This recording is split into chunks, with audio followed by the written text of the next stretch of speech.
स्वस्थ भोजपुरी कमलेश हरिपुरी। गजल गा रहल बानी भोजपुरी में।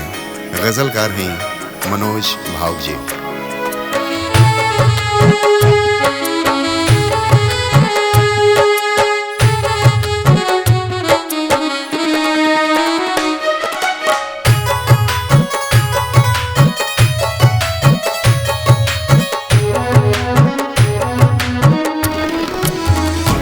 वक्त के ताप सही के बाटे, वक्त के ताप सही के बाटे, बर्फ से भाप बने के बाटे, बर्फ से भाप बने के बाटे।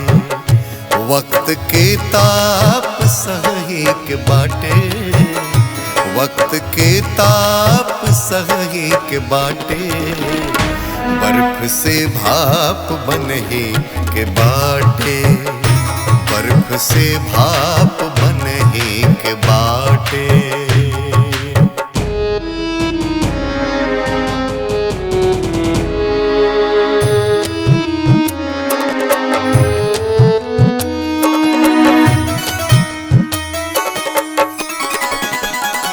जौन घर में विभीषण जी बानी, जौन घर में विभीषण जी बानी, ए जौन घर में विभीषण जी बानी, जौन घर में विभीषण जी बानी, जौन घर में, जौन घर में विभीषण जी बानी, ओह लंका के जरही के बाटे, ओह लंका के जरही के बाटे।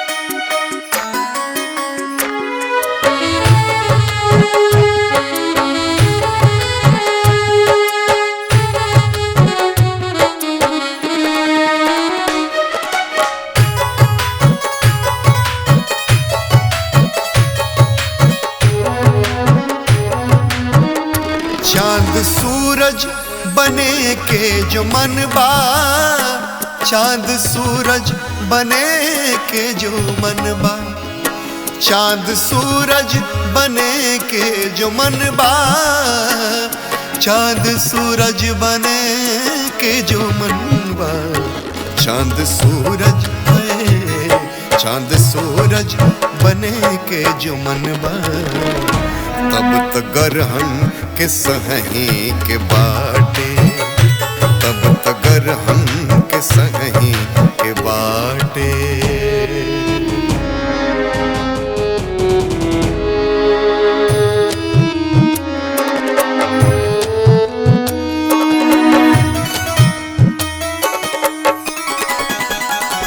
ऐसे मुस्का के कनखी से देखबू, ऐसे मुस्का के कनखी से देखबू, ऐसे मुस्का के कनखी से देखबू, ऐसे मुस्का के कनखी से देखबू, ऐसे मुस्का के,